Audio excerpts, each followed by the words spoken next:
Hello friends, welcome to Ed Talks 8. This time round, we're going to visit the mystical kingdom of Camelot. Right up here, this awesome little castle was home to none other than King Arthur. Now, you might have heard of King Arthur, you might not have. According to legend, so we don't know if it's real or not, but King Arthur was the ruler of Camelot during the 5th century in England. He ruled in Camelot and defended it from Saxon invaders. Two most famous things that we can think about King Arthur were his sword Excalibur and his Knights of the Round Table. He also had a beautiful wife, Guinevere, 9 children, only one of which was a girl, then the most famous of which was named Mordred. There are two distinct legends that we'll go over to today. First, Knights of the Round were, some people say 12, 13 if you count King Arthur, 25, 125, different numbers. Point is, everybody agrees there was a there was a round table full of knights around it. King Arthur's knights were his strongest, most loyal knights. To his left would be his strongest knight, Sir Lancelot. And did you know, and something to think about again, that the table was round so that everybody could see eye to eye and be on the same level. They were equal. King Arthur said, as long as you're at this table, I'm equal to you, you're equal to me. We can all see each other, we can all hear each other, right? So, funny guy, right? Easily the most recognizable story of King Arthur is The Sword and the Stone. It's a really old Disney movie from the 60s. For those of you who have access to Disney Plus, you can still see it there. Anywho, this tale of young Arthur, or as he's called, Wart. Arthur is nothing more than a young boy living with his uncle. Uncle has him do chores and cook food and blah blah blah. And he's actually wants to be his cousin, who's named Kay. He wants to be Kay's squire. Now a squire is basically a guy that wears fancy robes and walks around and holds the knight, or in this case Kay's sword, his shield, makes sure everything's ready and nice for him when he goes to tournaments or whatever. So he basically worked for Kay. That's what he wanted to do. Until one day he met an old wizard named Merlin. Check out the beard. So Arthur meets Merlin, and in both tales he meets this guy, and Merlin is a wizard and becomes his teacher. And also later, legend says that he becomes an advisor. Now, an advisor is just somebody who sits along somebody of power, like a king or in our case a president, and says, I don't think that's a good idea, or I think that's a great idea.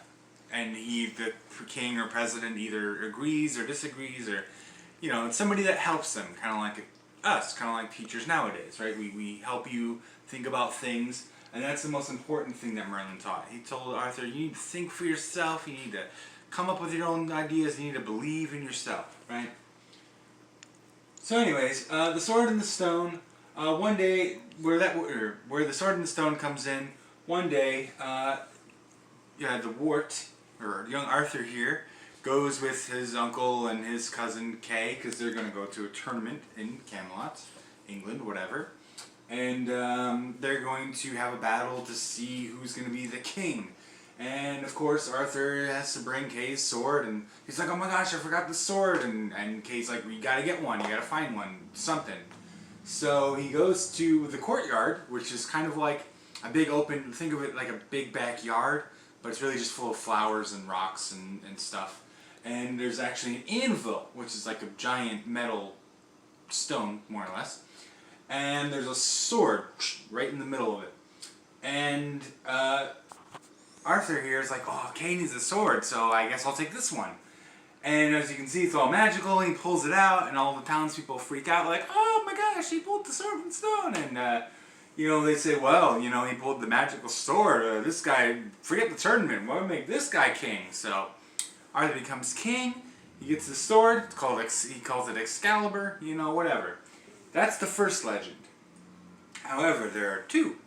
The second legend still says he pulled a sword from the stone, though it has a completely different name. And he takes that sword, he becomes king, he does a lot of great stuff. He fights in a lot of battles too, and in one of the battles his sword becomes damaged. And when he becomes damaged, he's like, well, I gotta get a new sword. I gotta have a magical, powerful sword too. So Merlin's like, you're right, you know what? Let's go find a new sword. So, they go on a quest, traveling along, and they find this magical lake. And they're rowing their boats, they get to the middle of the lake, and out pops this arm, holding a new sword. And she tells him about like how this sword is magical, and it's going to bring great fortune to Arthur, and he takes it. And in this legend, this is the sword Excalibur. So in this legend, it's not the sword and the stone. That sword made him king. But this sword that he got from the lady in the lake is what is the sword called Excalibur. So anyway, gets a new sword from the cool lady in the lake, goes back, rules the kingdom for a long time. Again, he had his 9 kids, and that's pretty much the second legend. Now, question time. After I read the questions, you can pause the video, have a think about it, or not. Either way, I'll have the answers after this. So, read the questions. 1, how many legends were there for King Arthur? What is so important about the round table? The little hint, remember, everybody sits at the same level, they can all see each other, and they are blank. Okay? What is the name of King Arthur's sword? Remember, almost gave it away. There are different legends, but the sword has the same name in both legends. So in both legends, what is the super special sword called? What is the name of King Arthur's teacher? Remember, wizard, long beard.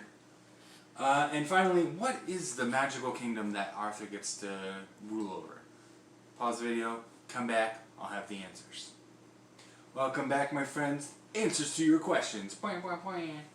There are 2 known legends. 2 legends? I almost gave it away in the last slide, unfortunately. But so, for the table, why is it round? Remember, they're on the same level. Everything is same. So they're equal. Okay, so they can see each other, they can talk to each other, they're equal. Everybody's the same. What's the name of the sword in both legends? Excalibur. The mighty Excalibur. What's the name of the teacher? Long, weird, awesome robes. Wizard. His name is Merlin. And finally, the name of the mythical, legendary place he rules over is Camelot. Just for fun, parents, this link here is a 2-minute, roughly like a 2-minute clip from Monty Python and the Holy Grail.